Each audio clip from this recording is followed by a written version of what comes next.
Ishanekon, World Shapers. This video has been sponsored by Factor 10. Hello and welcome to this day's one-shot. We will start at the Tavern of Oyster in the city of Oseport, which is a port city. And we have the Eldir festival today, which is a festival that is celebrated every few years to simultaneously celebrate the god of nature, Eldir, and to protect the city from flooding, because every few years the city would be flooded. This year, however, we have a little bit special circumstances for the festival, which our first player, Jan, can maybe a little bit illuminate because he had a vision. So if you want, you can, introduce yourself as a player and your character now. Hi, I'm Jan, also known as Blaze Reason, creator of this wonderful tabletop RPG, Ishanekon World Shapers. And I'm looking forward to actually play it as a player for once. Usually I'm the game master. I'm playing Umur the Mountain, a dwarf wearing simple white clothes. At least you assume they're white because he's covered in a thin sheet of earth and dirt. But he doesn't smell as bad as he looks. He actually has like a nice earthy smell to it. To him. As you can maybe see or maybe infer, we have a table of 3 here and a table of 3 in the tavern as well. So there are, of course, 2 other characters. And the characters itself didn't meet till now. So it's their first meeting in-game, actually. So we can continue. We have an artist at the table. So do you want to introduce your artist character now?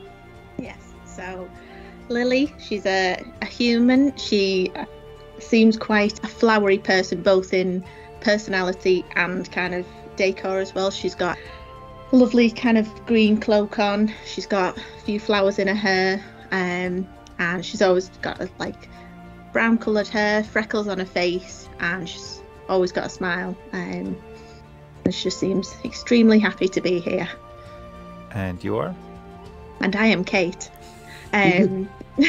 Yeah, I'm Kate. So I've been playing tabletop games for a good number of years now. I've tried different ones.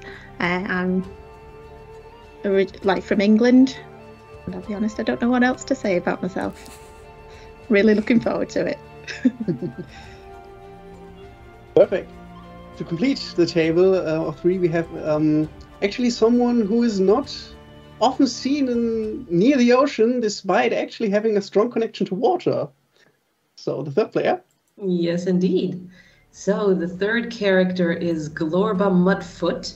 She is a member of the Imnati, which is a water-loving amphibian race.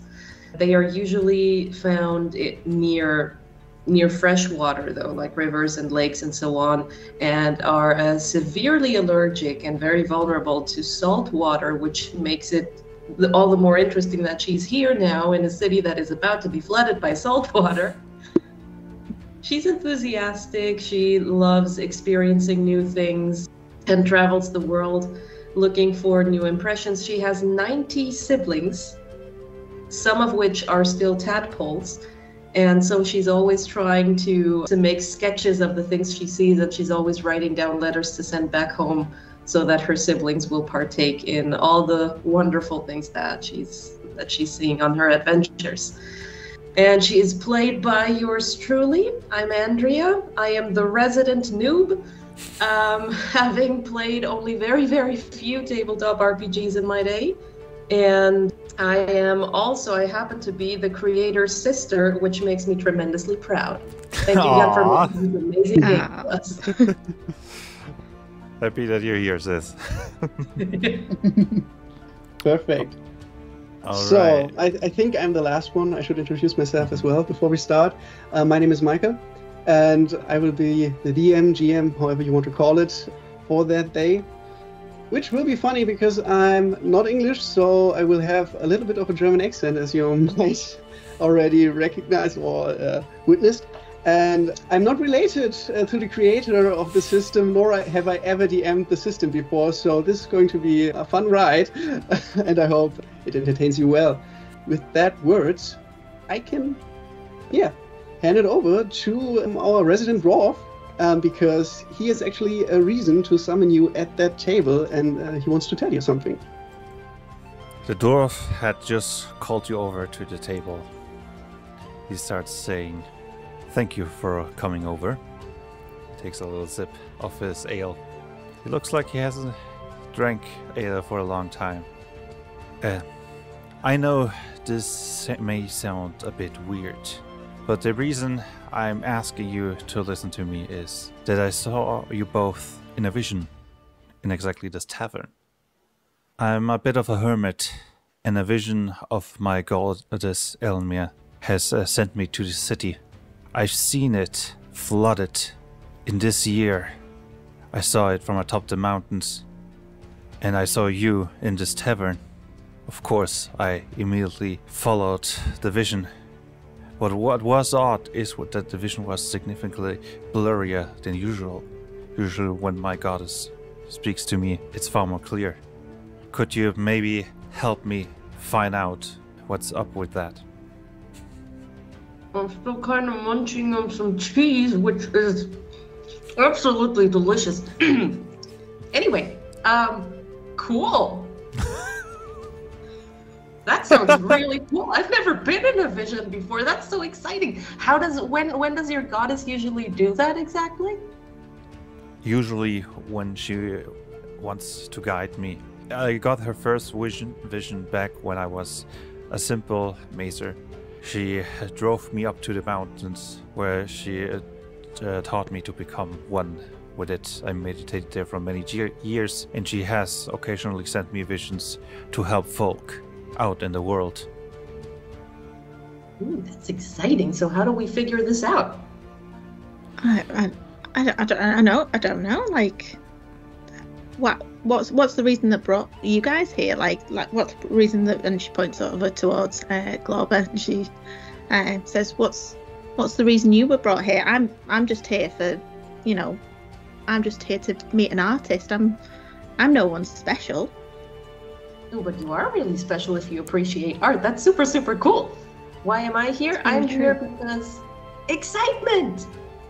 It's a city that gets flooded with a protective shield. It's awesome! So, yeah, I'm mainly a tourist, I guess. What kind of artist are you going to meet? Maybe it has something to do with the vision. Could be. It could be. It's potentially something we didn't clarify.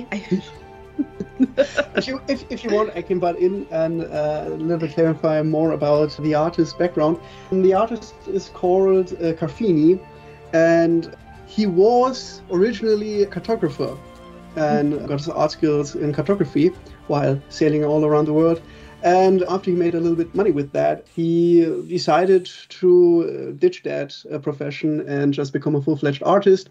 Of course, being a cartographer in a city that is heavily reliant on trade and is a port city gave him a little bit of status there, and his art speaks for itself and is widely known in the kingdom. And that's to his background. It's generally not much known about him, just his name, a little bit where he comes from, and that his art is good. And other than that, he's more of a private figure.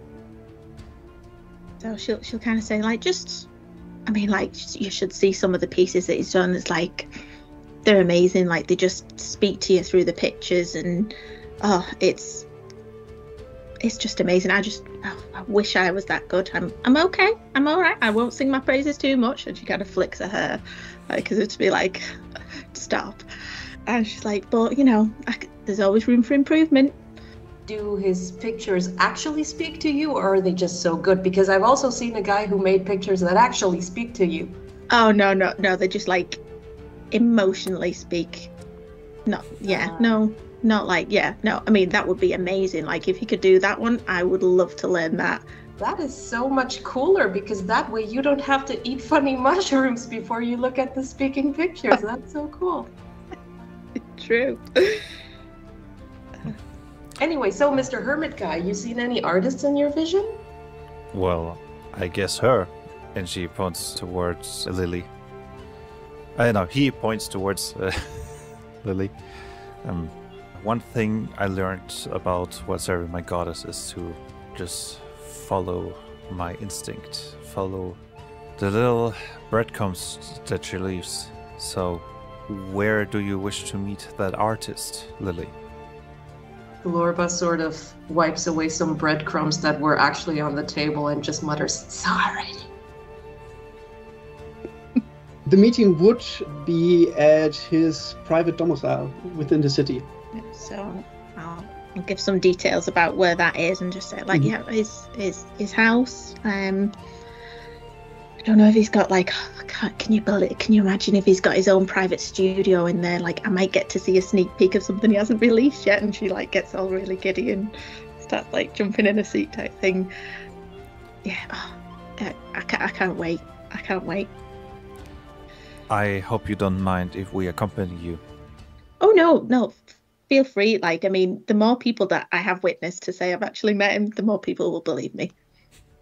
Thank you. He nods his head slightly, and thanks. So Okay. when are you meeting him? The meeting would take place not too long in the future, so maybe 1 hour, 2 hours in the future. So it is very soon, actually. If you would start moving there from now, you would have a little bit of time, maybe going through the city and enjoying the atmosphere of the festival that is going on. You could decide to wait to the last minute within the tavern and then just beeline there and say everything else. I don't want to see, I don't want to hear, please. I don't like people, I don't like festivals. That the most common options. Or you are the players, you can decide on something else. I would suggest that we finish our meals and go on our way there. Before something unexpected happens on our path there. Yeah. I think I'd be too nervous to go on an empty stomach anyway. I've been munching on cheese for a while now.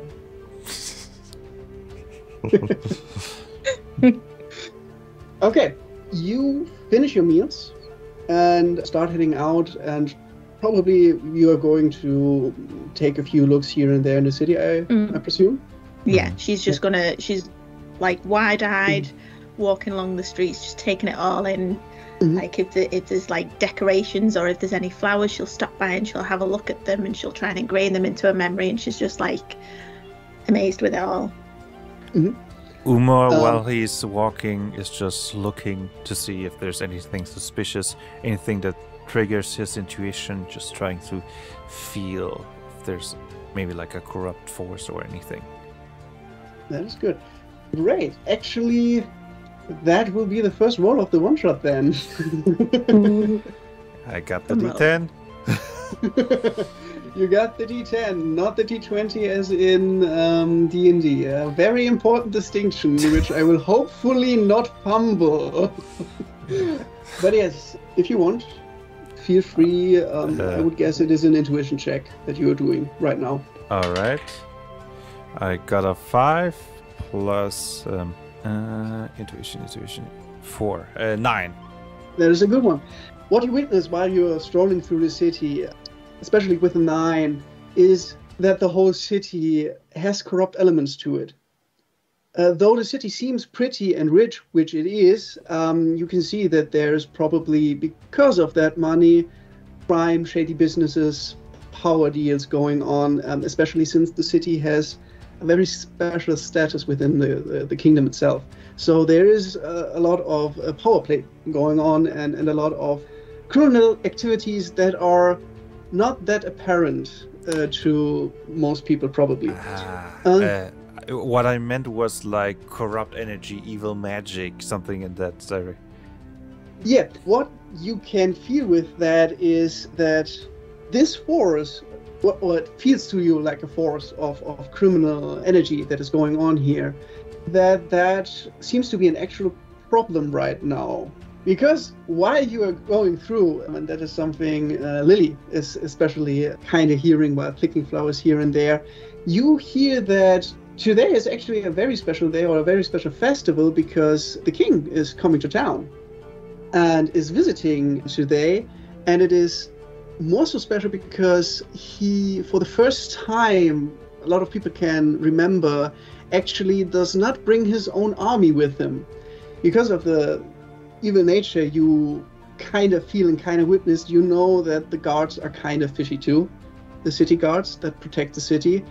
And therefore the king probably or presumably wisely choose to travel with his own security and his own army to protect him while in the city. This year especially because he wants to show his trust and decides not to do that. And with your intuition, with your 9, you feel like, oh, there is something brewing here, because there's criminal energy all over the place, power that wants to be exploited, and a king traveling to a city with fishy guards without major reinforcements. Okay. Does Glorba hear or know anything about any of those things? Well, Umor is like keeping it to itself. He doesn't want to just shout it out while he's in the middle of the streets. This city is corrupt.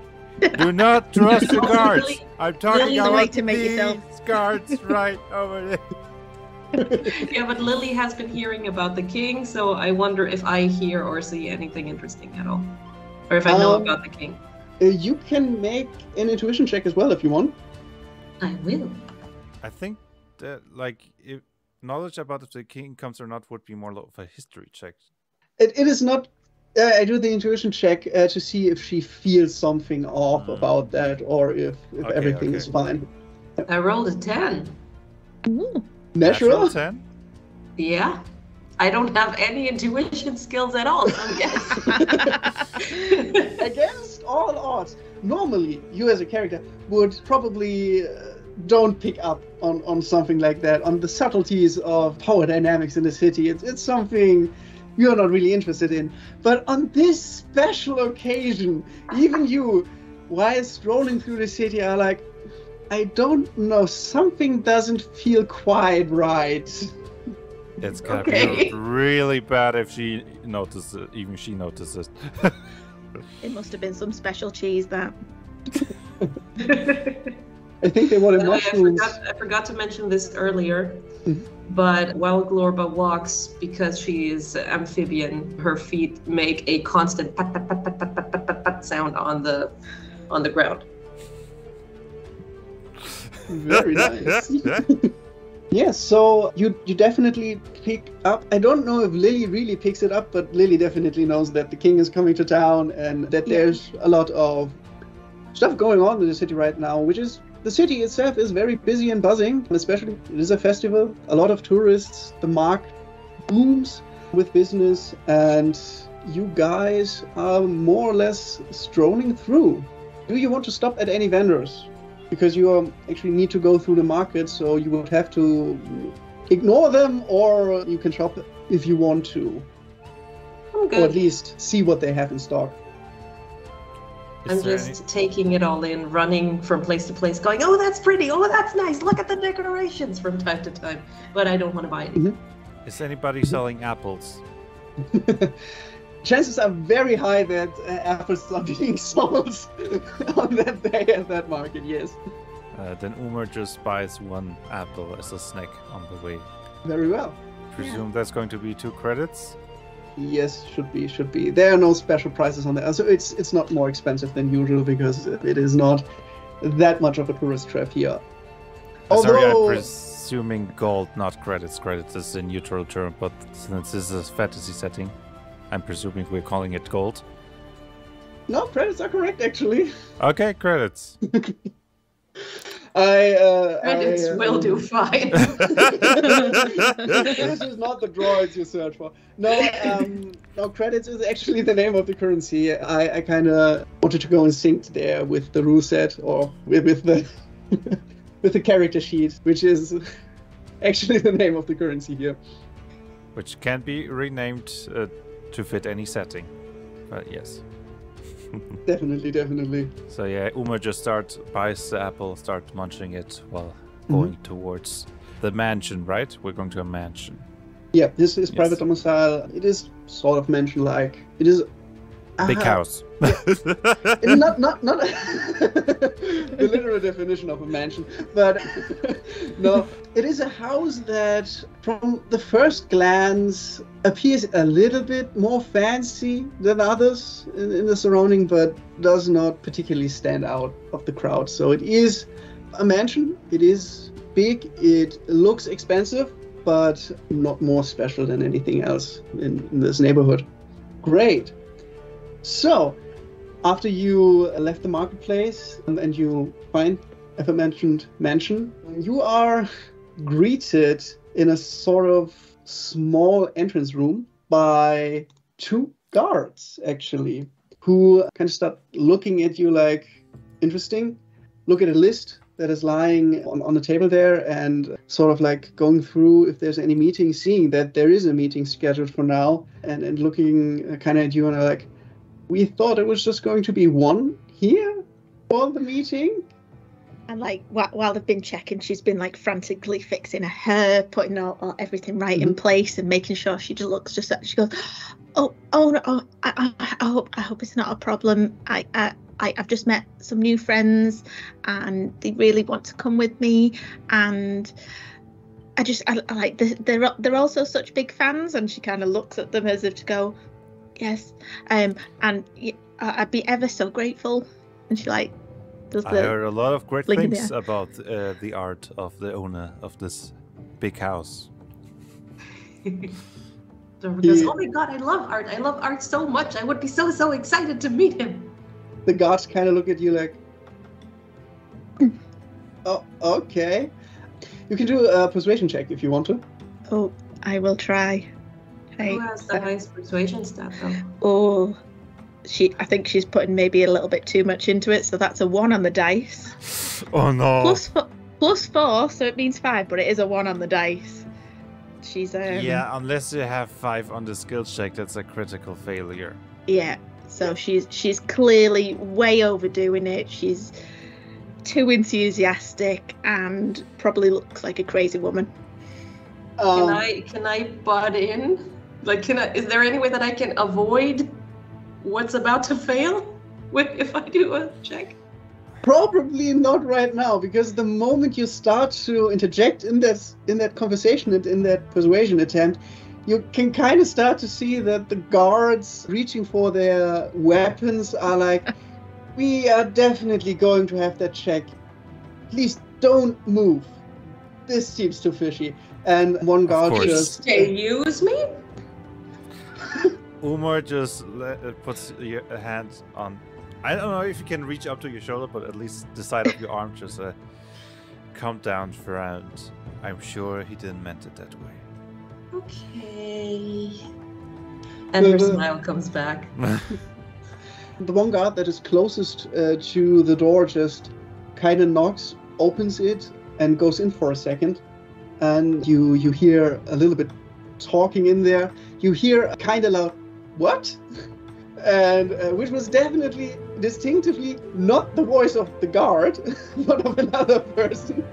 And after a few moments, the door opens again, and you are going to be let in. So all three of you, the guard's like, he said it's fine, just don't try anything funny, and try a bit more relaxed, please. At this point, she's like bright pink in the face. She's so embarrassed. She's just like, I'm so sorry. I'll be calm. I'll be calm. Don't worry, as you can see, we are not armed, or at least I'm not armed. And he just lifts his arm, just showing. And with her simple clothes, you can see that he basically just has a little bag and nothing else on him. And like, well, it doesn't matter if you're armed right now. Our master said, feel free to come in, so feel free to come in. But, as said, if you try anything funny, you're right outside. We haven't fought in a long time. So... You will be fine. Don't worry. He tries to say it in his most calming, soothing voice. I still don't trust you, but please. Please enter. She'll take a deep breath. She'll try and steel her nerves, and she will walk through the door. Great. And leave the space, obviously, so people can get through, which would be helpful. Not just blocking it like this. Kind of. As you enter, you see a man. No other guards in the room, just a single man, which you presume is the artist himself. I'm standing at a table, going through a book. at his desk, and he's not even looking at you right at the moment. He just says, "Well, hello. Unexpected to have this many guests today, but I guess it should be fine. Today is a day of celebration, so let's celebrate together." Then he starts to turn around and starts looking at you, Lily, and is like, the artist I wanted to see. Great to meet you. I've heard about you a little bit, and that you apparently make good art. So that's the reason for my invitation, actually. I want to congratulate you on your achievements so far and tell you that your work has not gone unnoticed. Glorba softly nudges Lily and gives her a very impressed nod. She's literally stood there like mouth wide open, like for once in probably her life speechless, which never normally happens, and then kind of shakes herself a little bit to wake up. You've heard of me, like of my things, like, and she's just so taken aback, and so happy to have been recognized by this artist she's admired. He looks at you, sees that you are actually speechless right now, and a little bit stumbling, and just smiles brightly and says, "Well, of course, I try to be well informed about the profession I actually work in now. You know, I'm actually working on a piece right now, and I would I would really want your help on that, if you don't mind." She starts going, like, to herself quietly, "Oh my god, oh my god, oh my god, oh," and she kind of like tries to like calmly make her way over, and like she takes like a couple of steps forward, and she's like, what can I help? Anything to help you? And like, no problem at all, no problem. Too big, too small, and absolutely 100%. You see Umar's eyes widen, like if he was thinking, it couldn't be, could it? At this point, I would like to ask an IRL question, please. Mm-hmm. So I accidentally super zoomed into the map, and I don't know how to zoom back out, because if I try, all I do is I turn. Like, why? Why does it do this? Your character has so much energy, she just got to dance. You can press escape, then you deselect your character, and then you should... Oh, I have it. The answer is apparently you scroll. Okay. I also have an in real life question. Mm-hmm. Can we actually see the person that it is? Because I can kind of see halfway up the table, and I didn't know if it goes up any further because I can't move up. I've zoomed out as far as I can. Same here. Right click and you should be able to move the map. Yep. I had the same difficulties. I was like, how do you move this? Yes, there we go. Oh, there he is. That's why she didn't walk very much further, by the way, because I was like, I don't know if that's the end of the room, and I'm going to walk through a wall. No problem. Invisible wall. Dush, Yeah. dush, dush. She already looks like a crazy woman. We don't need her walking into invisible walls as well. Yeah, she already... the guards would have a word with that. Good. Any more IRL questions? Nope, I'm good, thank you. Perfect. So he smiles brightly at you, and the smile just even widens after you say, yes, of course, you can help. And you see him really happy, and he's like, perfect. It will take probably a few hours, because I will paint outside the city today, up a hill. I just need to get some utensils, and if you want, I can give you a map, show you the location where I want to draw, and then we can meet later, if that would be fine with you. That would be amazing. And yeah. And she kind of like looks to herself as if to say, do I ask? And she's like, is it a map that you've drawn? Indeed it is a map that he has drawn. While he is starting to grab everything he needs, he also grabs the frame with an empty canvas, where obviously he's going to paint, which reminds you of a canvas you saw in a vision earlier. I knew it. As the dwarf kinda is reminded of it. As Umar sees it, and he says, "Good sir, I know this is a weird question, but has it ever happened to you that you drew something, then turned into reality?" He kind of looked at you a little bit baffled. No. I don't really understand the question, because I mainly drew, maps, which are already kind of reality.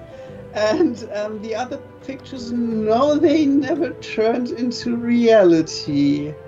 Can I make an intuition check to see if I get the feeling that he's telling the truth? Go ahead. Natural 10. Total 14. He tells absolutely the truth that he cannot turn things into reality. With a natural 10, especially with your check that high, you instinctively look at the little plaque that comes with the painting, where normally the title of the painting is shown. I don't know a better word for it right now. And you kind of see the first word of it, which already is titled Downfall. Dun dun dun! He stays calm for now, but you see his eyes just like staring at the frame. Oblivious to the intense situation that is currently happening, Glorba pats her way a little closer to the artist. Mm-hmm. And as excuse me, sorry. Hi, Glorba Mudfoot here. What can I do for you? The place where you want to go and paint and make amazing art with my good friend Lily here. You said that's outside the city. Is that outside the protective shield as well? Because I have a thing about salt water. I just need her. I wasn't aware that she would bring you as a friend again. But don't worry, it is high up the mountain peaks there, so we have a great overview of the city. Even if the city is flooded, the water won't reach up there. Okay, cool, thank you. And she pats her way back, turns around just once and goes, "Oh, by the way, she's my new friend. We are inseparable." And pats back to where her new friend is. You kind of see a little bit regret setting in that he invited you, but just a tiny bit, a tiny shimmer of it. Then he catches himself and is smiling again and is like, "Well, great. I hope. Do you have any questions left, or shall we meet later?" Just do I need to bring anything? Do I need to get anything? Do you need any help? Do you need anything carrying? Anything at all? Everything is fine. I have few utensils that I will bring there, so you don't have to worry about anything. It is already, most of it is prepared. There's just a little bit left that I wanted to carry up there. Okay, great. And it is okay if I bring my friends, isn't it? You see again a tiny shimmer of regret. Like, He catches himself. promise they won't be like that. I'll be doing the art. They can admire and help carry anything back. She's trying to think of ways to make it so everyone's going to be helpful. There's going to be no problems here. I can carry a lot of things. He just flexes his arm. The moment you flex his arm, you kind of hear a little bit of rumblings from the front room, like guards start to get ready, like that kind of noise. But nothing is happening yet, as the artist still smiles and is like, "Very well, I need your help. I'm the one who asked, so it should be fine if your friends come there as well." Thank you. Oh, thank you so much. And she kind of bows down in complete awe. She's just fangirling so hard at this moment. And Omar uses this moment to look around look, doing like he's admiring, but he's looking for hidden arcane symbols, objects, or something that may be a symbol of a dark god or anything in that direction. You can do a perception check. Okay, I thought supernatural, but I'll do perception. Okay, that's a natural one, so I'm not seeing anything. Yeah, you gaze around the room, and you see paintings. A lot of them. And you're pretty sure they're good paintings, but that's the extent you can identify things in the room and notice them. Okay, I mean, yeah, I rolled a 1, so... There's not much more there, sadly. He looks at you and is like, great, apparently there are no more questions. So he goes a little bit back to the desk, opens a drawer, takes out a map, gives you the map, which shows the location of, presumably, where you want to draw. You think where he wants to draw. And with that, he gives you another smile and says, well, I need to be on my way. There's still a few more preparations, some I have to do. So if you excuse me, you know where the door is, and we will see each other later.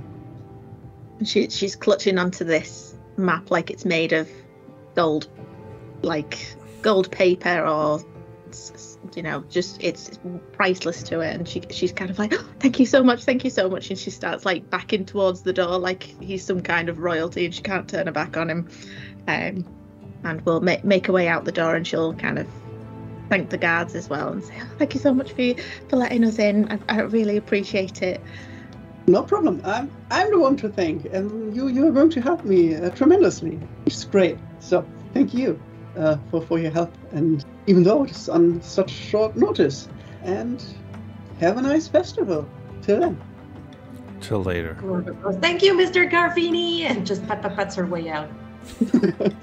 Again, a just minuscule second where you see the regret popping up again and going.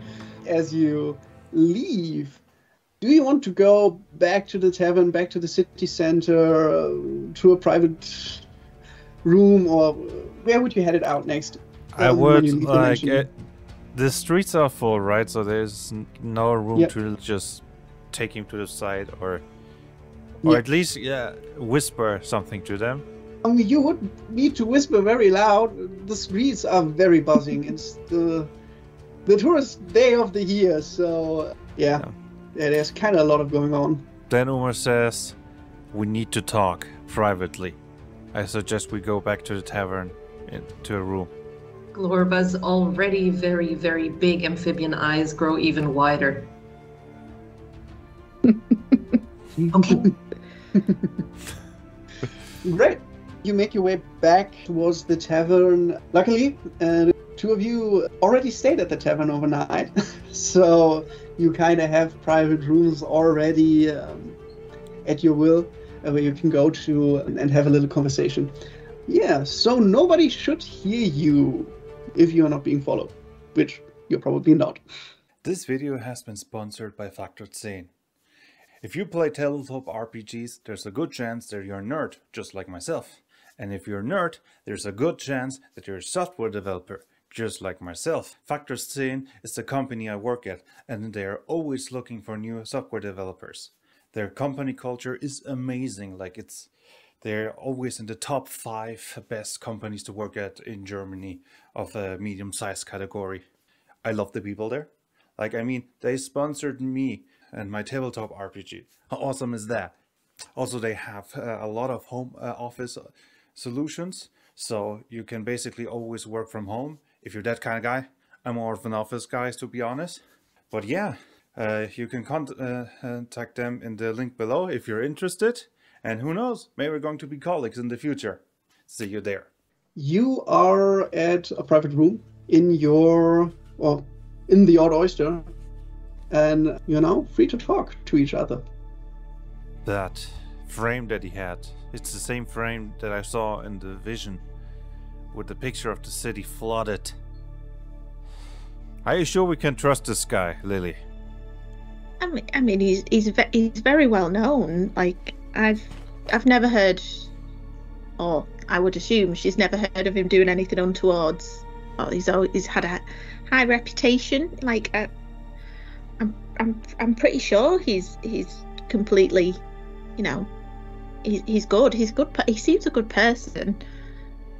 I mean, he didn't kick me out after I made such an. She hangs her head in shame again. She's like, after I made such an embarrassing of myself. I think so. And then she'll pull out the small map that he drew, and I'll ask and say, was this a part of your vision as well? Like this location? And she'll point to where he's kind of marked on it. Was it? Asking the GM. No, it was not. No. I'm not sure if the right thing is to wait and see what happens, or maybe prevent the image to ever be drawn. Maybe we should watch the situation carefully and go with it. See if something happens. I mean, I don't want to say that I don't want to do the painting, because I really, really want to do the painting. But at least if you guys are with me, then maybe we can stop whatever's happening, or whatever's this vision. We can stop it coming. I don't know. You can see she's kind of like torn inside. She's like really, really wants to work with this artist, but she also has compassion for people. She doesn't want something horrible to happen. Did ever anything magical happen when you drew something? Other than the magical feeling of creating art, of course. Not on paper, no. Like not while I'm like drawing something, but and then she'll maybe use her hand and she'll kind of wave it a little bit and create this like lovely kind of blooming flower that appears out of nowhere using simple illusion, conjure it to kind of appear, and it looks beautiful. And she'll go, I can do this, but that's not using my art, but using. Whoa! I'll investigate the frame before you start drawing, just to be sure. Okay. Wait, good. wait. Glorba starts getting excited. Those flowers, are they real flowers, or do they just look like real flowers? What you just did. Is that an illusion? And she'll kind of like pass her hand through it, and you can kind of see that her hand just passes through it, and all the pinks and blues, and it slightly tints her hand as she waves it through. But she's like, no, it's just an illusion. It's just some simple tricks I picked up back home. And she like tucks her hair behind her ears, like to go. She's a bit nervous. Is excited and says, okay, first of all, it's a beautiful illusion, but second of all, if you can do this, can you pretend to draw and not actually draw that picture? Interesting Can we idea. create an illusion of that picture floating above the canvas? I suppose I could, yeah. Because then we would be preventing the picture from ever being drawn. She leans back, really proud of herself. If that works, that would be a really good idea. Thank you. You're welcome. I just don't know whether, because I mean, normally drawing takes a little bit of a time, and this just kind of poof, arrived. So I might have to debate if we can like do it at a time, or if we kind of he gets distracted and like, oh wow, I've done so much while you were not looking. Or you could, like, every single time that you draw something, or while you're holding the pen or the pencil, you could create the illusion of that line, but not actually touch the canvas with the tools. It's definitely something we can look into. I mean, hopefully I actually get to keep the drawing and actually do it. But again, I'm not, people, lives, important. Glorba, how about you try to keep him a bit distracted so that he doesn't notice anything? Like, just keep his eyes on you or anything else. You seem to be That should not be a problem. Yeah, it doesn't look like it would be a problem for you. Yay! Pat, yeah. Okay, great. Perfect. I'll make sure to look at the frame beforehand, just to see if I find anything suspicious. Maybe also take a look at the colors. Let's say that I'm just making sure that the quality is good. That's my way of helping. Okay, good stuff. Maybe you could offer, like, so just in case he thinks it's a bit weird, never, I did give us a bad impression, but maybe like we could offer to carry it and then just kind of conveniently, as we're passing it over, look at it. Maybe, I don't know, and it might be an idea looking at his, like, if he's using paintbrushes or pencils, all of them as well, just in case they're the thing that causes issues. But yeah, that's a good idea. Perfect. It seems like you have a plan. Mm-hmm. And then I guess you will head to the specified location without any detours then? Yep. Yeah. Perfect. As you make your way up to the location that was marked on the map, you immediately see him standing with the two guards you saw earlier as his sword of protection. And he already has set up the canvas, the paint, everything is already there and ready to be painted on. As he sees you walking towards him, he again smiles brightly, looks at Lily and is like, "Oh, perfect. Now, I actually want you to paint something today for me. I want you to paint the city as it is right now. Because the festival, it will take a few more hours till the flood actually comes in. And I want you to have a major part in this painting. And I would love if you could draw the city for me." Well, of course, good sir, but I hope you don't mind if I just look at all the tools. I usually help Lily by making sure that she only works with the best frames and the best color. Be my guest. Thank you, sir. He kind of points you towards the equipment that is standing there. I start looking at the frame, the colors, everything to see if there is any like magical things engraved in there or anything suspicious. You don't even need to check for that, because there's just one thing very, very suspicious to you, and that is the title again, because it is the exact same title you saw in your vision with Downfall of Oseport and the current year with 1421, which definitely kind of strikes you as odd, because till now everybody thinks the festival will be a success and the city will not actually fall, because why would you assume a city would fall if the festival ran for hundreds of years without ever having an incident? Is there like is it like a metal plate where this is written on, or? Yep, it's a small. Is there a metal way plate. to look behind it without obviously breaking it? I would guess not really, no. You would need time for that if you don't want to break it, because you would need to unscrew the panel and look under it and then screw it back on, which would be kind of obvious. Yeah. Too bad I'm not a metal bender, otherwise just go like quick, nothing there, quick, back.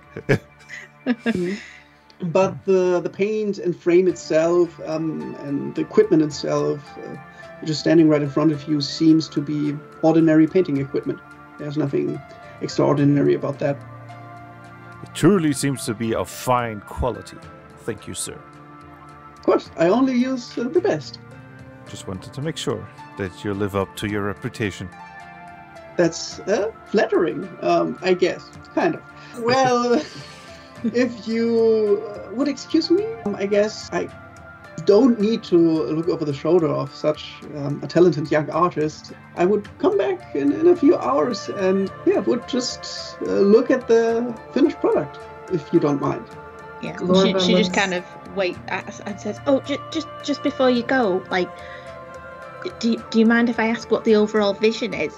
And she kind of like looks as if to go, "Oh no, pick the wrong words. What the overall kind of like picture is going to be, if like you said like a collaboration.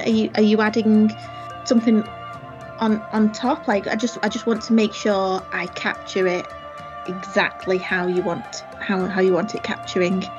Yes, it is a collaboration. The overall goal of this painting is to, how can I say it best? The festival is always an important moment, and that's what I want to capture. The importance of this moment that is going to happen soon. And therefore, I would just want to add the last final strokes of the festival itself and how it unfolds.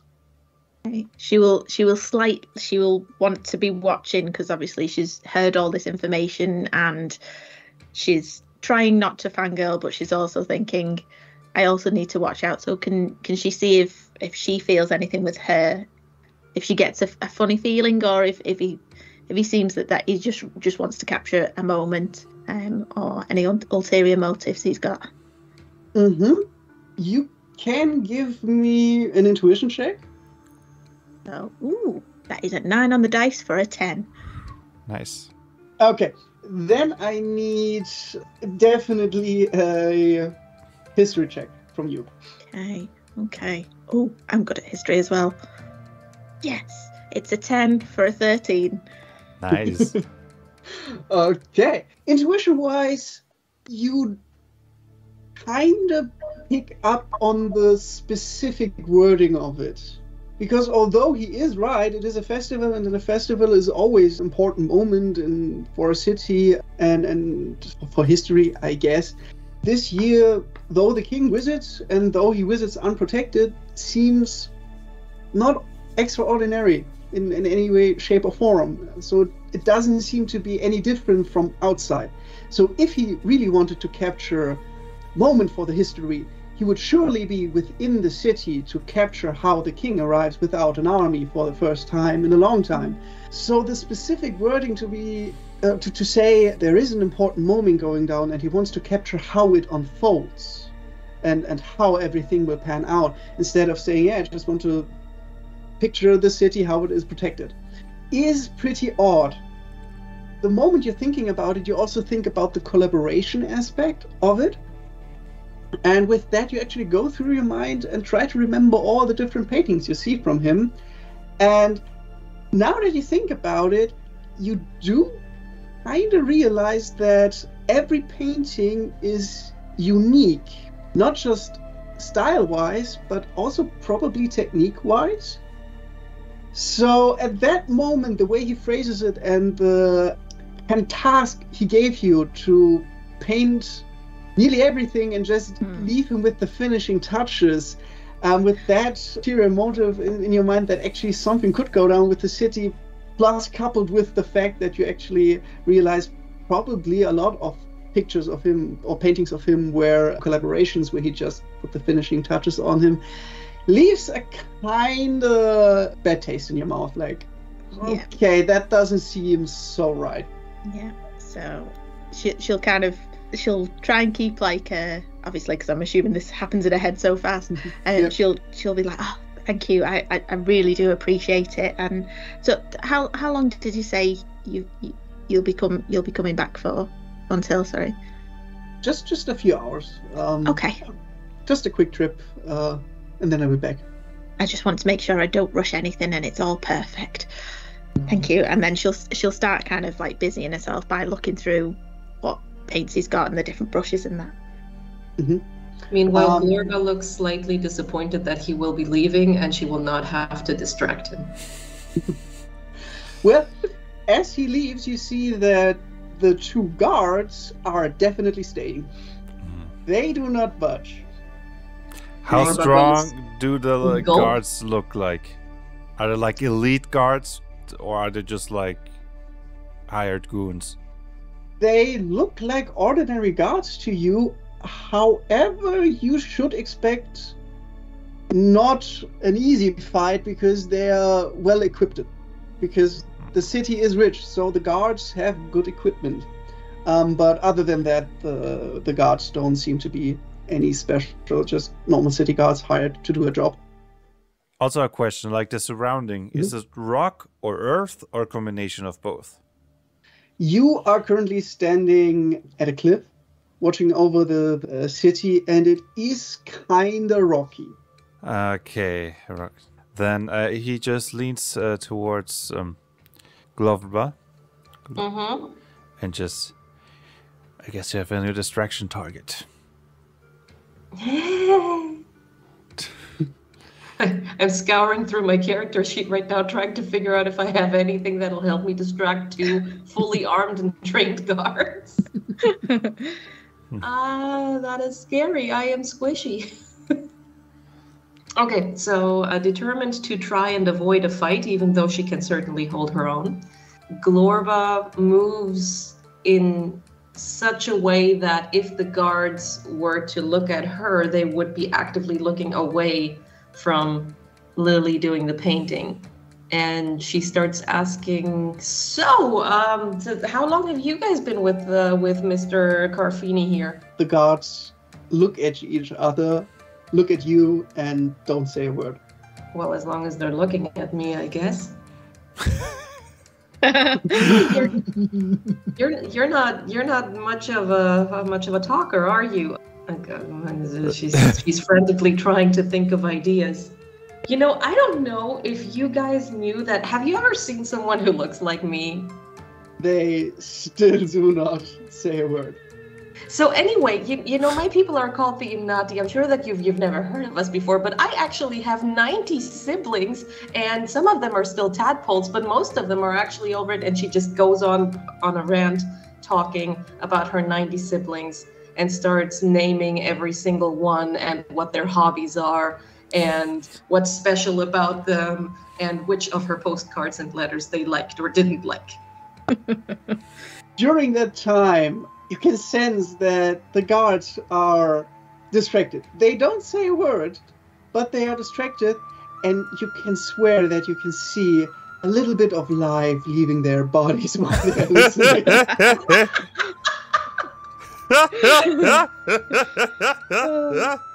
Just the souls evaporating. You know what would be the best thing if they're actually losing vitality during all? 1 psychic damage, 2 psychic damage, 3 psychic damage. So while the list of siblings is going on, I'll kind of call over Umar. I will call him over, and I'll be kind of like putting my hands like that, and then going. So, like as she's pretending like she's like lining up the. I was going to say the shot then, but it's not a camera. Lining up the picture, lining up the kind of scene. She'll kind of be acting that out, but kind of talking and saying, I'm remembering a lot of different things about his work now. She's trying to be as quiet as she can. So, obviously, I assume Glorba's being loud enough to cover over me. But I notice that you're trying to speak together, so I start even louder. And then there's my little sister Inez, who and then I'll explain all about the previous collaborations and be like, that seems a little bit strange to me. What do we do? Well, if he's a scammer, the better if we trick him by leaving him an illusion, and then he sits on nothing. I'm all for the illusion. The only problem is it doesn't last forever. How long does it last? It lasts for 10 minutes at a time. So I'm kind of worried that, like, because if he's going to be a couple of hours, I can't make the illusion last for that long. And I'm sure that the guards might ask why I've not started if I'm just going to do it at the end before he comes back. Question to the GM. The colors wouldn't happen to have, like, components made out of earth in them, would they? They have natural elements in them, yes. Okay, here's the new plan. I have control over earth and stone. You start painting for real, and shortly before he comes back, I'll use my abilities to rip the color off it, and you put your illusion on top of it. And when he comes back, we try to get away as quickly as possible before your illusion disappears. I like it. And then I get to paint as well, because I love that. Sorry that I'll have to destroy your work. That's okay. I'll remember it. So she'll start picking it up, and she'll start kind of tracing, doing a bit of. She'll probably take some artistic license, of course, because why not? And she'll start getting to work. Mm-hmm. And I don't know if you've ever seen a tadpole get its legs before, but the thing about little Timmy is... Umar just sits down, takes 2 pieces of earth, puts them in his ear, and starts to meditate. The worst part about all of this is that the distraction of the guards is completely superfluous at this point, but Glorba doesn't know it, so she just goes on listing her, at this point, 30th sibling. So, while a few hours pass during the time which the painting is being painted, meditation is being performed, guards are being sucked of their souls. How many levels of madness do they get? All of them. So, after a few hours, the artist comes back. You immediately notice that he is not appearing alone. There is someone else beside him, which is a hooded figure. So you cannot really see who he is. It's just a figure to you. Hooded figures are never good. You see them talking, and you see the guards. The moment they see the hooded figure, they immediately straighten up more to look a little bit more impressive for one, and on the other hand, to look more like they were doing their duties. So you can kind of sense they have enormous respect for the person who is coming towards them. Umar just says to Lily, "Get the illusion ready." Hey, do we think 10 minutes is enough, or do we need 20? I can do it a little bit longer if we need to. I can't do it forever, but a little bit longer if we need to. Try to make it as long as possible. And if possible, like in a way that you stand between the image and them, so that I can make the color disappear. Yeah, no problem. So just before they kind of get to the point where they'll be able to see it, and hopefully trying to be as discreet as I can, I will cast my simple illusion on it, and I will upcast it for an extra will point for another 10 minutes on top of that. So I'll do it for 20 minutes. While you're doing that, I go, Mr. Carfini, so nice to see you again. I don't know if I've told you about my 90 siblings. I've been telling your guards about, but I can start from scratch if you want me to.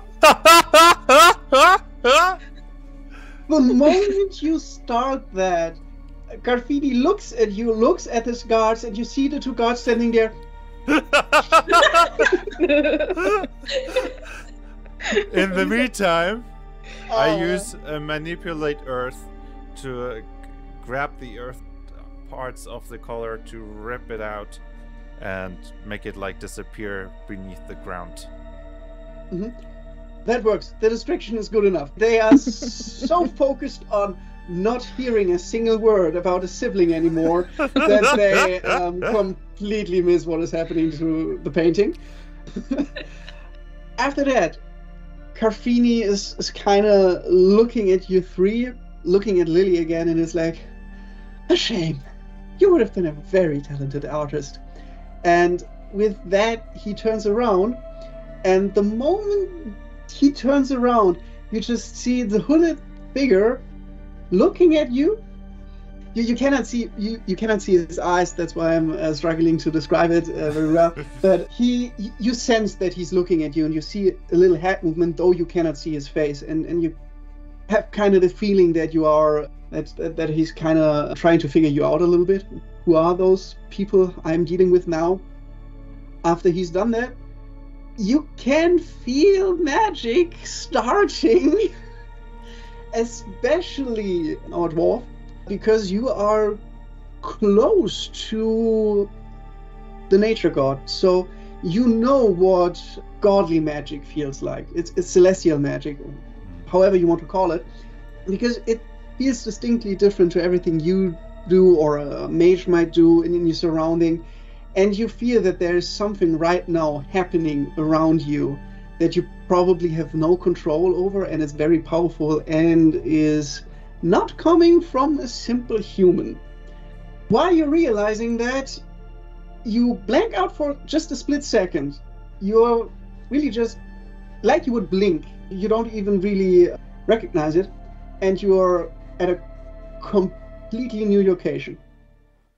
You are not longer standing top of the cliff anymore in front of a painting. There's no hooded figure, no guards around you right now.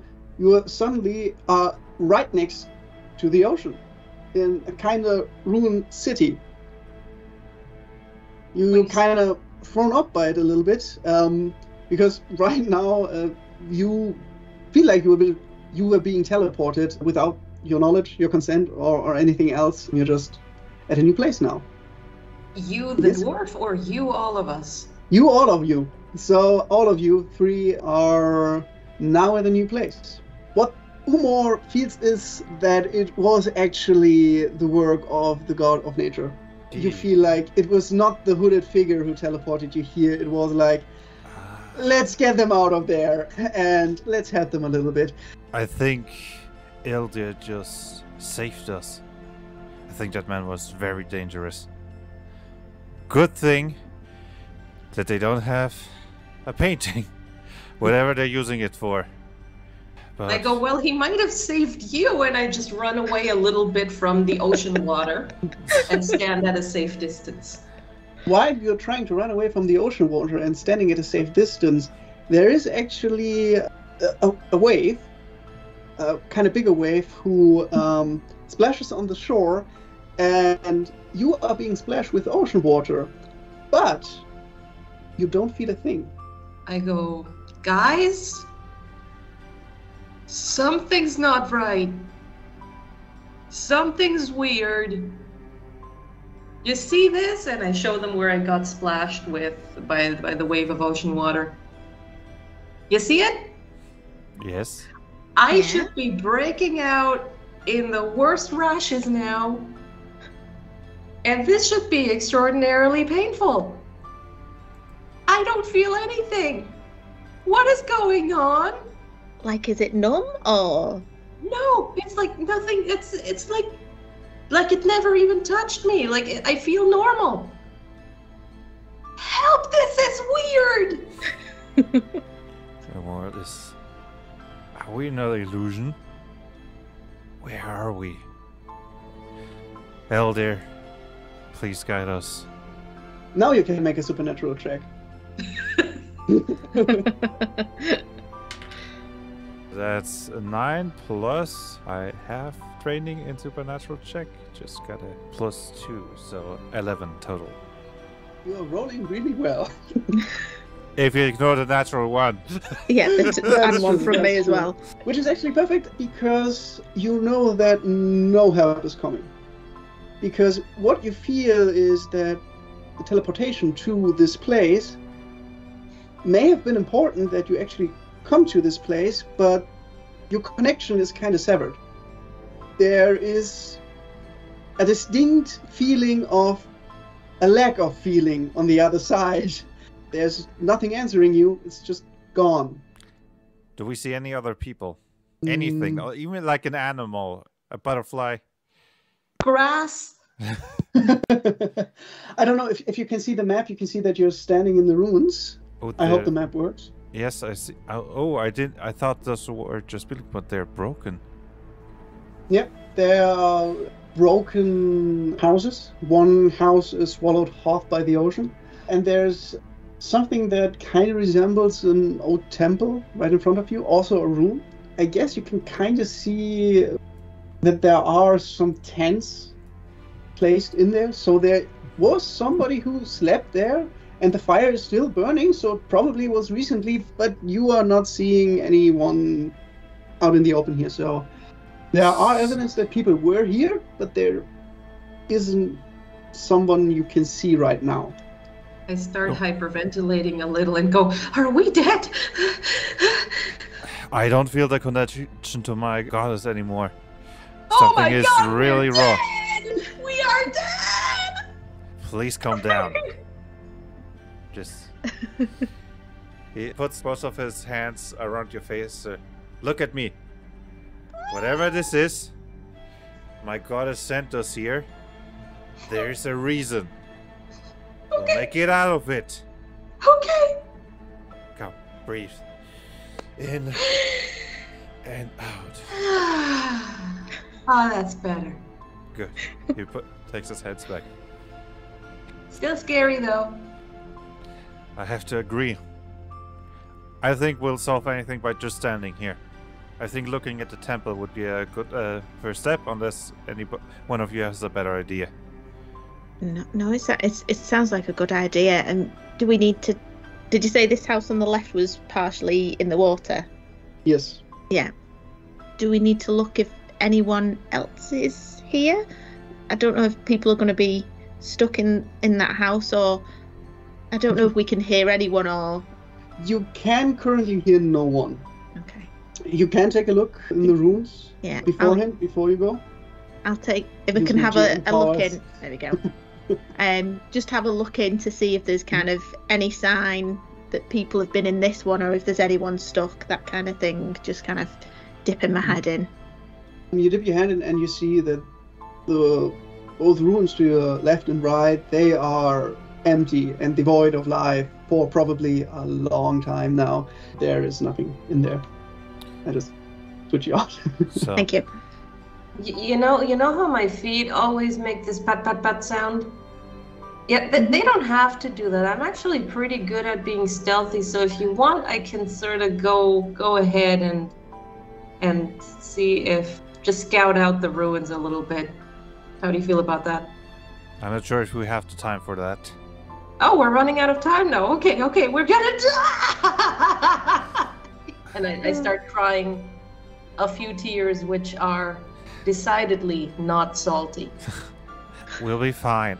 Okay, scout. I'm sure we have the time. I'll be quick. Yes. And I rush and scout ahead and attempt to be stealthy and look around and see if I can find anything or anyone. Mm-hmm. I just take the freedom and put you in the ruins so you can see the ruin without crashing into a wall. You can kind of verify the same things you saw from afar. There is evidence that someone was here recently. There's a filing ring, there is a table standing there which looks new and like somebody used it not long ago. And you can see on a 2D map, sadly not as good, but on a 3D map it would be more clear. In the back, there is sort of stairs that lead down under a stone roof, a small stone roof. So there is a way into a crypt here, which is right back there? here. Okay. And those are the things you generally find. Okay, so I rush back, let them know the coast is clear and that I found some stairs. Okay. Right. I'll start to move up. And Start following. He kind of just up. In through a wall. I think we know where we have to go. Ulmar looks down the stairs.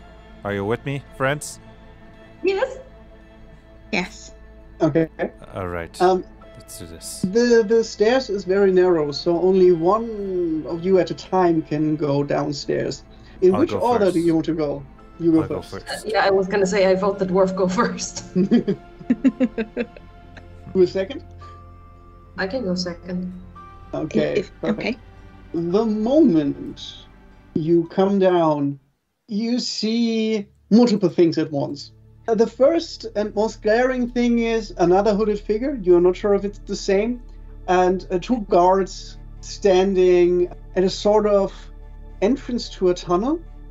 But this tunnel quickly becomes a cave, and this cave is flooded.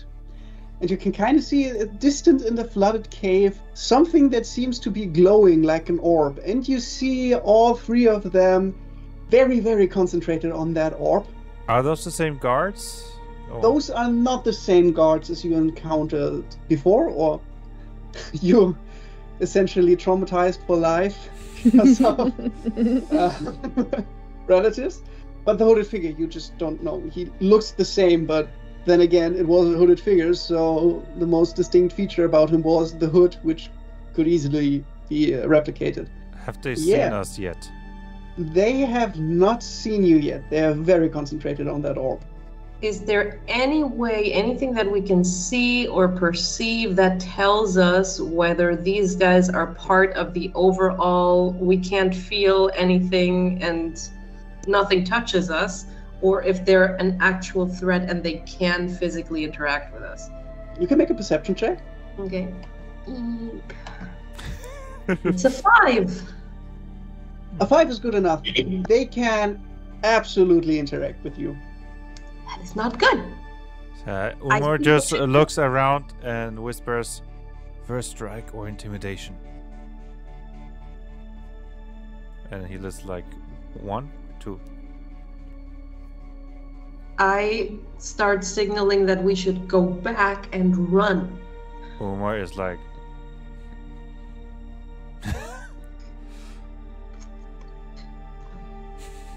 Glorba resigns to her fate. and Lily, what do you say? I'm tempted to say first strike, but it might be an idea to try the intimidation first. I don't know. I think the hooded dude would kill us. Okay, if you don't know, then I'd say first strike. Let's try to get a surprise round on them. Okay, out of lack of creativity, I don't have an equivalent of this for the Imnati race or this setting, but Glorba essentially goes... Maybe you could be like, That is a terrible idea, she is not doing that. she does the silent virtue. She blows a little bubble. Yeah. All right. I love it. We try to run in as silently as possible to make a preemptive strike and hopefully surprise them. Mm-hmm. You are currently around 7 meters away from them. 7 meters, okay. So that you kind of know what to expect when you start to run in. All right. It'll be an idea to figure out how fast I can move. I got a plan, but I guess we run in, right? Yep. With the intention of punching some dudes. Preferably in the face.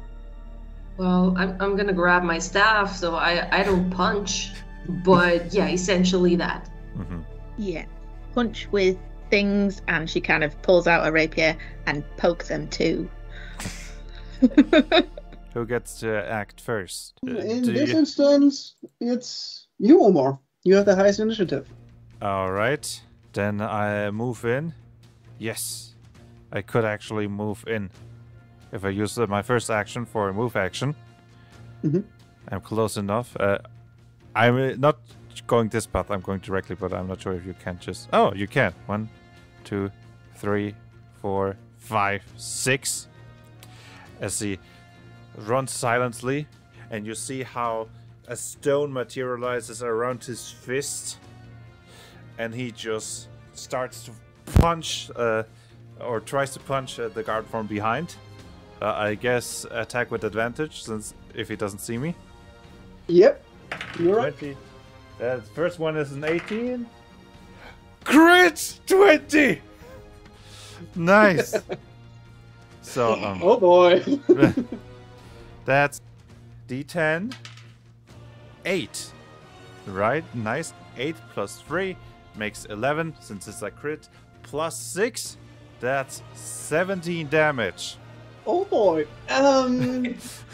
What you all see in that instant is a very amazing display. You see a dwarf sneakily sprinting towards an enemy, conjuring a stone fist and punching him so hard you can literally see blood gushing out everywhere on his face as he turns around, and you can kind of feel the why he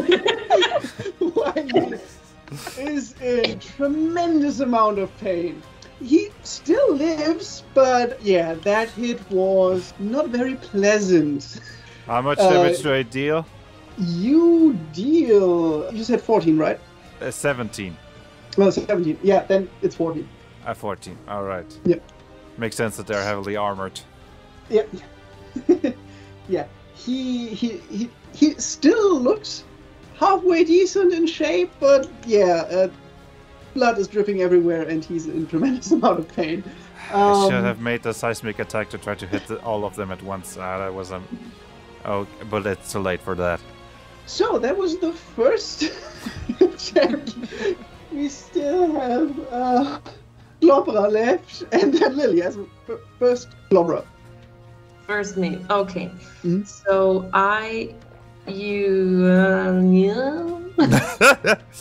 Of course, the Onion maneuver. Never see it coming. Now this is where my noobness kicks in. How much can I move at the beginning of my turn again? What's your basic, basic movement? Yep. Is it 4 or Basic 3? movement. You should see it on your main page on the right. I Mm, think you had 4. Standard is 3. Well, I think you had 4. 3. 3. Okay, so you get your basic movement at the start for free. You can use one of your 3 action points to get an additional 3 movement. But remember, you have a long staff, if I remember correctly. So it has a reach of 3 meters. So you actually don't need to get that close to the enemy. Okay, great. So then in that case, I just move 4 meters and I attack this guard, the remaining guard, the one that has not just been punched in the face by a mountain. And I cycle through my character sheet to figure something out. You can either just attack, or maybe maybe even what? Sorry. Or maybe you have a maneuver ability that you can use with the attack. Maybe something like precision attack, physical strike. Nope. I just attack. All right. So a d20, right? Mm-hmm. Yes, you can roll twice and pick the better because we're surprising them. That is a 7 and a 10. Okay. Plus? Your Plus your Plus- hit of the Yep. weapon. Plus 4, that's 14. barely a hit. But it is a hit though, right? It is a hit. So next is a D... What was it, a D8? Your long staff is a two-handed weapon, right? So it should be a D10. Oh, thank you. Or you can just press on the damage button on the character sheet. Then The D10 is a 4 plus 3, so 7. You can see that kind of from a distance and kind of from afar. You get out your staff and you kind of bonk him on the back of his head, and he immediately turns around like, what, ow! What was that? Like, you can see that it did a little bit of damage, not tremendous amounts, definitely not I'm bleeding out of my face amounts, but at least a bit of damage was made here. Great! Perfect. Lily. Okay, so just checking, will I have to go up and around the kind of the staircase to get out? No, the staircase is high, but not high enough that you could not jump down without any additional skill check. Okay. Because I also thought it'd be quite funny if I couldn't see anything, and then all of a sudden I come round the corner, it's like, oh my god! But this fella's just bleeding from his face. Okay, so I will come down the stairs a bit. I kind of notice that everyone seems to paired off, and in my mind I think this wasn't agreed that we go, I get the big guy. But she will kind of steal her nerves. She will come partially in. So that's 1, 2, 3. And she feels like she might need to take the big guy out. She probably won't be able to, but she will try. And I will cast a psychic bolt on him. Do I... Very nice. Should I? Is it- cast? It is a ranged attack, so you... It is. It's a range of 15 meters, so I've got enough range on it because I knew if I tried to run in, I might not be able to. Also, it's scary running in. So I will attempt to psychic bolt him. So I will need my d20. That is an 11 plus 4, so that is a 15. That hits. And I didn't say I upcast it, so this will just be a standard 2d10 psychic damage on him. That's Whoop. kind of brutal. It is brutal, actually, because that's 17 psychic damage. That's more than my 90 siblings ever could do. So you jump down the stairs, take a few steps in. Do you want to describe the bolt, how it looks? Yeah, she will kind of, because everything is flower themed with her, so she will conjure up like a really kind of nasty looking flower. You know, like one of them ones like it looks like it's got teeth. Like a Venus flytrap? Yes, that's the one. But like then the teeth start getting like bigger, and she just kind of shoots it forward, and it just goes straight into the back of his head, and hopes that causes issues for him. Issues it causes. Good. You see how it hits, and how his whole body very, very violently jerks forward. He immediately straightens up, turns around, and you see again that he doesn't feel very well after the attack. You see that he is, for a moment, very dizzy. Like, oh, okay. What the hell was that? You see that he starts bleeding out of one ear slightly. He did not take it well. However, since that concluded the first round of combat, what you see is that he snaps back to reality out of his dizziness, looks around, looks back to the orb, looks back to you, and is like, we have done here anyway. And you see that he starts to teleport out of the way. So he actually vanishes in front of you. Because you can read his face. He's like, oh no, I'm not dealing with that now. I have done my job. Now I get attacked from behind. I start bleeding out of an ear. I feel terrible after that. This is nothing I have signed up for. I'm out. That's literally, you can read that perfectly from his face. The moment he vanishes, you see the other guard who got bonked on his head. Seeing that he vanishes, seeing his comrade bleeding all over the place after a mountain hit him, looking at you, and you can see sweat starting to drip, and he's like, oh no. And even without an intuition check, you can definitely sense that he has not the ability to just teleport out of the way, and that he is kind of mad that he was not teleported out of his way by his buddy, and now contemplates a little bit on his life choices as he starts moving towards the person who bunkered him on his head, and takes out a two-handed sword and starts swinging at you, which will be fun. Hopefully not. He definitely did not hit. In fact, you can see he is still distracted from his bleeding comrade, that he kind of always looks over his shoulder like, is he alright? Is he already dead? And kind of forgets about his swing and just plonks it down on the ground, and you see a little sparks flying from the sword hitting stone, and that's just like, oh fuck, what am I doing here? Like that. With that, it's the bleeding guard's turn, who just turns around and tries to draw his sword, and in the movement of drawing his sword, tries to slash at Umor, which is a natural one, by the way. So very fun today. He felt the impact of the punch, and because he's bleeding all over the place, he's like, something gigantic had to hit me to do that damage. Absolutely ignoring the fact that his enemy is a dwarf, and just drawing his sword and kind of punching at this guy, and is like, oh wait, yeah, that was not good. That sadly concluded the round for the guards this time, and it is Umor's turn. You just see him look up. You should have given up, mate. And you see how he lifts one leg and punches it towards the ground. I use seismic attack to hit both the guards, as you see just rocks coming out of the ground from below, trying to hit both guards. But I try to make it non-lethally, so I have to subtract a 1d4 from the damage. But first, let's see if I hit. Please be a hit. 16 plus 4, 20. I presume that's a hit. Yeah. So, let's see how much damage I do non-lethally. 6 damage for both.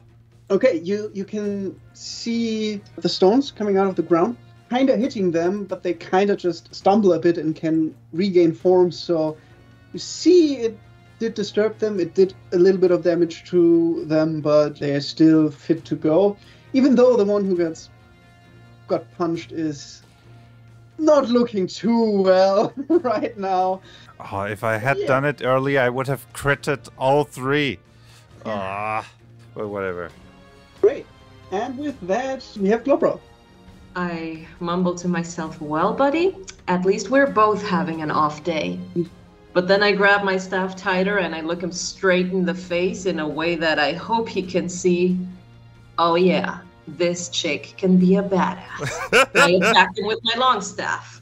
And while I do that, I click around to find my d20. I roll a 19 plus 4. That hits. And then I'm going for my d10. 2 plus 3. Do you happen to have two-handed attacker? I think you have two-handed attacker. I don't think I do. If you look at the features, because if you have two-handed attacker, you can re-roll the damage die and take the better one. I do not. No, wait, I do. Oh, never mind. Yes, I do. Oh, okay, I can re-roll. Mm-hmm. It's a 10. Nice. Thanks, Jan. That was really important. It turns out. Yeah. So that make it 13. Mm-hmm. With the words, "This chick is a badass," you put full force into the strike, and you hit him straight on the head, and you kind of see how the helmet cracks in the middle and bends inwards, and you can see blood coming from the bend and slowly dripping over his face, and he's like, "Oh." And definitely not having any good comeback against that. What you can sense is both do now look equally bad in shape. They are very much beaten up at that point, but still going. And with that, it's Lily's turn. So now she's like, where do I go? Where do I go? And she's like, she walks up and she goes, hi, I hope you don't mind. And then she just kind of,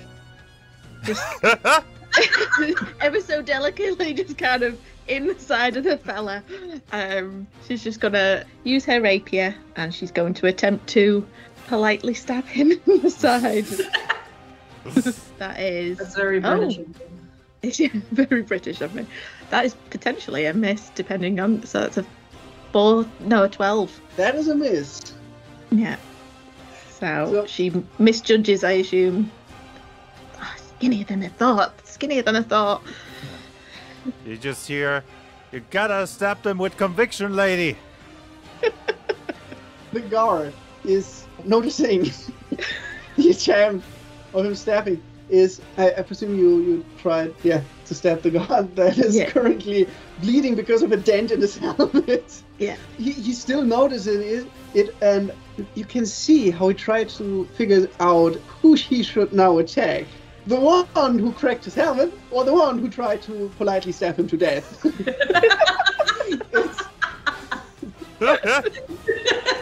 I'm awfully sorry, sir. Please I'm don't so take it the wrong way. Sorry. You see him deciding on the one who actually hurt him. Wise choice. And that is definitely a hit. That is definitely a number. He this time he has the right grip around his sword, and this time he is not anymore preoccupied by his comrade getting beaten up, because he himself is now getting beaten up pretty badly, and that sort of let his survival instincts kick in, and he starts slashing towards you and hits you. Wait, how down? much damage will it be? Because I do have something that might help, but I want to know if it's okay. The damage would be 11. 11. All right. Mhm. As the sword is coming down, you see how rocks come shooting out of the ground between the blade and the shoulder. I'm using barrier on Glover, which increases your armor to 6 against that attack. Ooh, Yeah. that's good. This Yes. is awesome. My armor So- being... I think So that 0. would mean 5 damage then.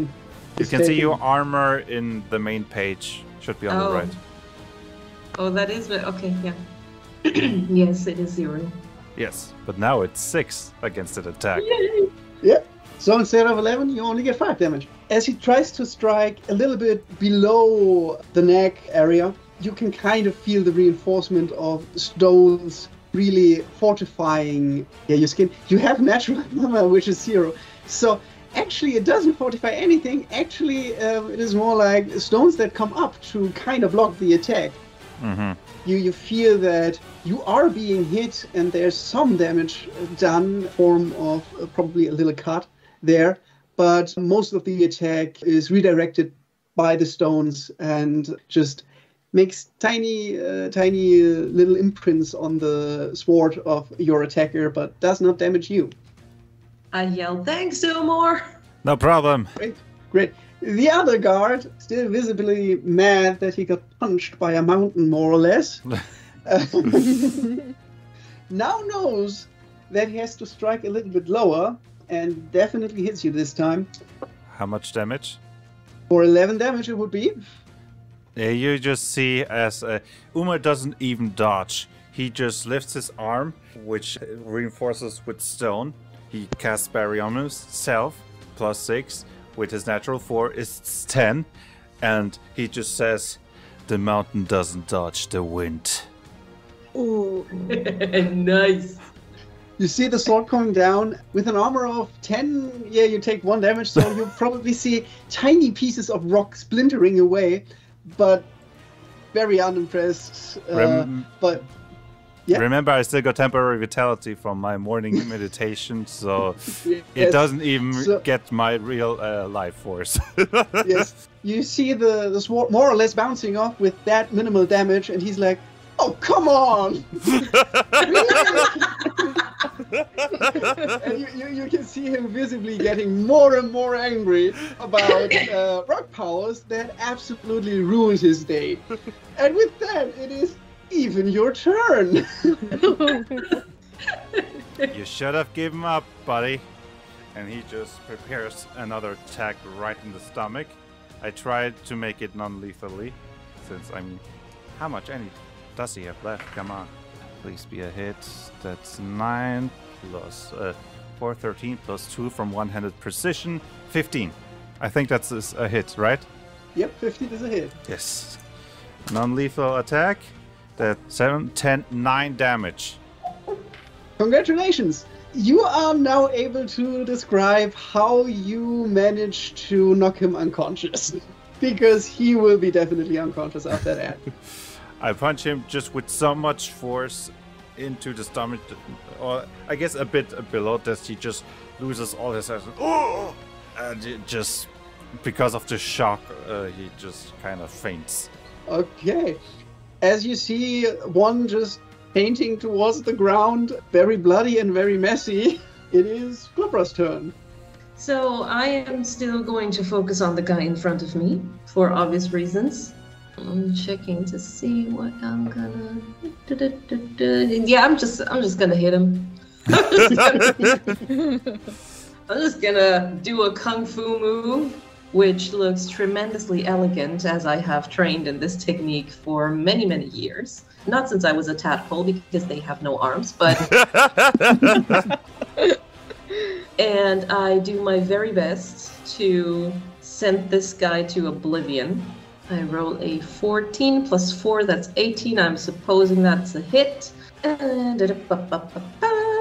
a 3. Jan, that thing that you pointed out that I have earlier, can I do that every time? Yes, every time when you attack with a two-handed weapon.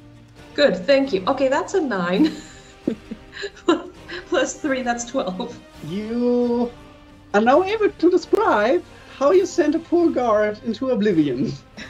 because he will not come back after that. Well, in one swift kung fu motion, I punch him in the solar plexus with the long staff, which immediately ruptures at least one pretty important internal organ. Ooh. That's exactly the sound he makes as he falls to the ground and ooze no more. Well, with that description, and you just kind of see him falling to the ground, and if pretty important organs are ruptured, I guess starting bleeding from the mouth too, because why not? He just drops that to the ground. You immediately feel that you are, for now, out of danger. There is no more enemy that you can sense right now, despite a very bloody unconscious and very definitely dead one lying right in front of you. I turn I'd like to think. Sorry, go on. I was just going to say, as you've kind of like, I'd like to think at this moment when I've just missed, and I turn around and go, right, it's okay, you can do it this time, you can do it this time. And she turns around and goes, ha! To like nothing, because he's just on the floor, and it's like, I was ready then. I turn to Umor and say, okay, what the glorpadorp? Let's find out. With his stone gauntlet hand, he just grabs the unconscious guard, picks him up, and just starts shaking lightning. Wake up! Does he wake up? Let me make a check for that. Because you messed him up pretty bad. He, in fact, does not wake up at the moment. He is, though still living, in dire need of medical attention. I look around and ask, are we going to address the glowing orb? You keep a watch on that. I'm going to give this guy a bath to make sure he can talk. And I just start dragging him up the stairs. I start playing around with my staff, and before you go up the stairs, I ask, can I poke it? He looks at you. Wait until I'm outside. I don't poke it, but I just sort of say to myself, oh, I really want to poke it. I mean, which scene do you want to do first? I guess you two. Like, do you want to interact with the orb somehow, or Yeah. Yeah. Remember, An eye on the orb is in the flooded tunnel, so it is underwater and further away, so you cannot just grab it right now. Well, we do have somebody in the group who can swim and breathe underwater. Exactly. So that's precisely what I do. First, I test the water to see if it's salt water and if it still doesn't hurt me. Does it hurt me? Nope. Okay. In that case, I dive right in and I am in my element. So I start swimming towards the orb and I stop just a meter or so away from it and I look at it and I just stay there and keep an eye on it, like Umar told me to. Perfect. Oh yeah, sorry, I didn't forgot that there was actually water down there. I could have given down there a bath. Whatever, you're already outside, on the coast. Time to wake up, and he just puts him in the water and out of the water. Okay, this time he definitely wakes up, and he sort of snaps to his surroundings and is like, what is going on? Coughs a little bit blood. And I'm just... Okay, here's what is going to happen. You're going to tell me what you were doing down there and what's up with the orb and this weird place. Or you will join your friend downstairs, who has a bad case of having a staff rammed into him so hard that he died. Trust me, my fist hurts more than that staff. He kind of looks at you and you can see him thinking about making a joke about a staff entering someone and a fist involved, but then wisely decides not to anger the one who could literally punch him into oblivion. And so he kind of looks at you and looks a bit puzzled. It was like, what can I tell you? I was paid to watch, to just...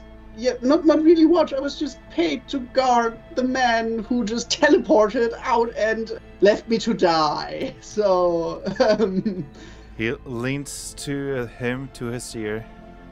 You sure you don't know anything else?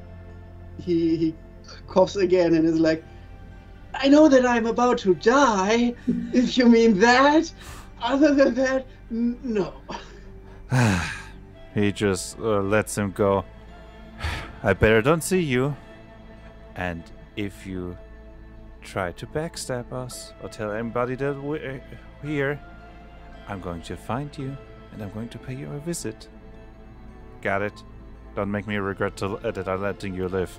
You see him visibly more happy that he actually gets to participate in life for a few more years maybe, and is not immediately killed. And it's like, of course, I mean, look at me. I could stumble over a rock and I would be dead right now. So, thank you.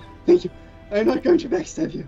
You did me more of a favor than any of the ones who paid for me, actually, right now that I'm thinking about it, being killed and slaughtered. So, yeah, I'm kind of happy about that. Thank you.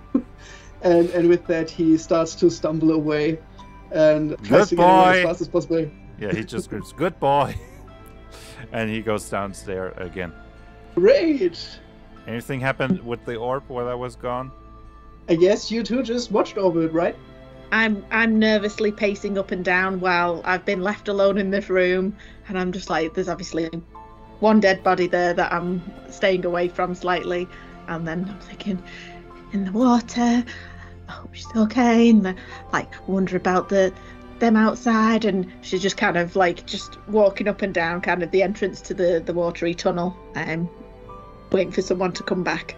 I'm still in the water, very strongly trying to resist the urge to poke the orb. Umar comes down and says, "They were just some hired goons. Didn't know anything. I let him go. Anything happened with the orb?" While you were watching the orb, the only thing that actually happened is a change of glow periodically. Like, it glows up a little bit less, then it glows up again, a little bit less glow, and that, periodically in a cycle, repeating. Is it a solid orb? Like, if I wanted to, could I grab it and... Yes, it is solid in that sense that you can grab it. Okay. Can she hear me down there? Sorry. I'm sorry, You go first. You're there. I swim back and I ask my two companions, guys, you know more about this magic stuff than I do. If I grab this thing, am I going to die? Because if you think it's probably safe, I can just grab it and bring it up here. What do you think? My suggestion, poke it carefully with your staff. You have my permission. And if nothing happens, touch it with one finger first. If nothing happens, grab it and bring it here so that we can look at it. I think to myself, yes, I get to poke it. So I swim back in. I grab my staff. This time I stay 3 meters away from the thing. And I poke it with my staff. Nothing happens to the staff or to you or the orb. It just slightly wobbles, and you see that the rhythm of the pulsing kind of is a little bit disturbed by it, but other than that, nothing happens. Do I actually hit it or do I go through it? You hit it. I hit it. Okay. Yeah. In that case, I swim closer and I don't listen to what the dwarf told me, and instead of poking it with a finger, I just grab it. Okay. You grab it and probably swim backwards. So first I wait for you to tell me if I'm dead or not, and if I'm not, then I swim back. You are not that by grabbing the orb. You are very much alive while grabbing the orb. Okay, so I grab the orb and I swim back. Great. And I take it with me. Do the others, while this is happening, want to do anything else in the room? I guess we just wait. Or I ask Lily, so you're casting magic, right?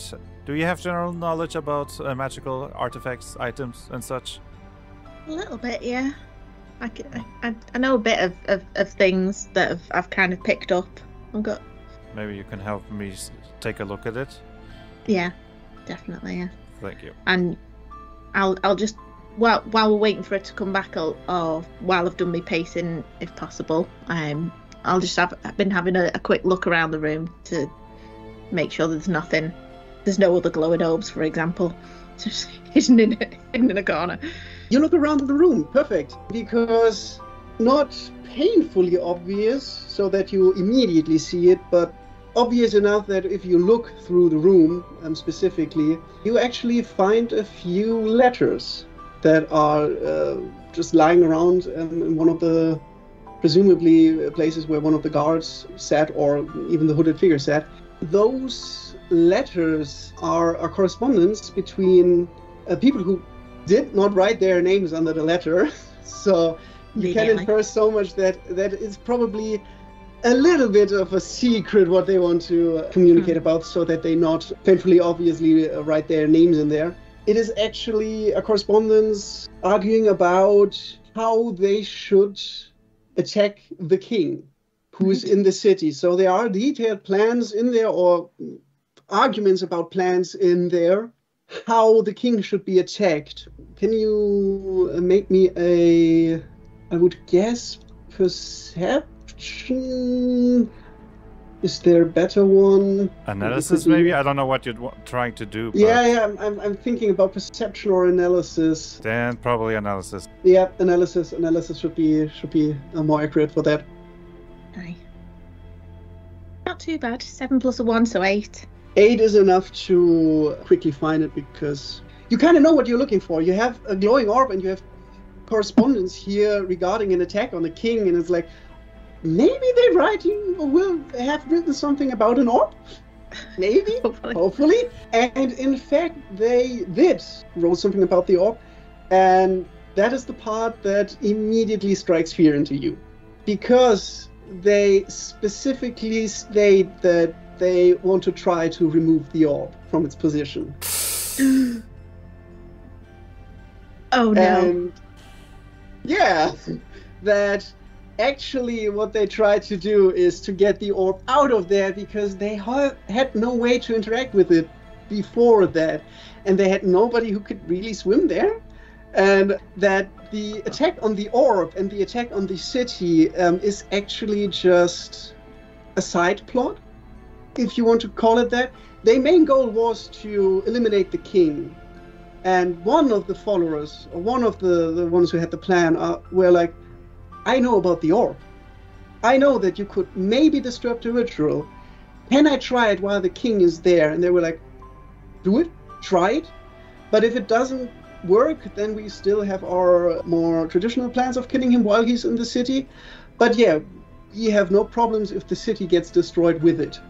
So he was more or less greenlit to try an experiment to destroy the city, which was presumed to fail, because nobody knew how to get the orb out. The moment you surface with the orb, Umor, you feel a very distinct feeling about, again, celestial godly magic that is happening. And what you're feeling is that something is happening that was designed to happen when the orb is removed. But sadly, all of your characters will not see what is happening, because your visions fade to black the moment she surfaced with the orb. No. The last feeling that you have is that whatever happened there at least saved the city. But yeah, you as characters cannot see it. I as a DM can tell you what has happened, story-wise, but you as a characters will not be able to experience it, because you more or less just tripped a failsafe. Because the god of nature was clever enough to know, hey, if I place an orb under a city which should protect the city from floods, there is a possibility, however small it is, that the orb is going to be attacked and is going to be removed, which would ultimately lead to the destruction of the city. So as a last resort measurement, the goddess of nature was, luckily enough, I'm a god. I can manipulate time and place. So if somebody would say, remove the orb, I can freeze the city in time and place. So it disappears from the landscape, but is actually frozen somewhere in the ether until it is safe to return to the place. So until the flood recedes.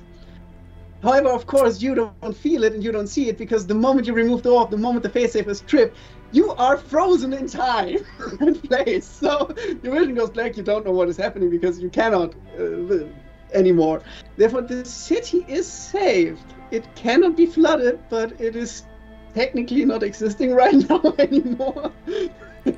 So we royally screwed up, basically. Oh no. Thank you everybody for joining. I had a lot of fun. And who knows, maybe we see you next time. Bye everybody. Bye.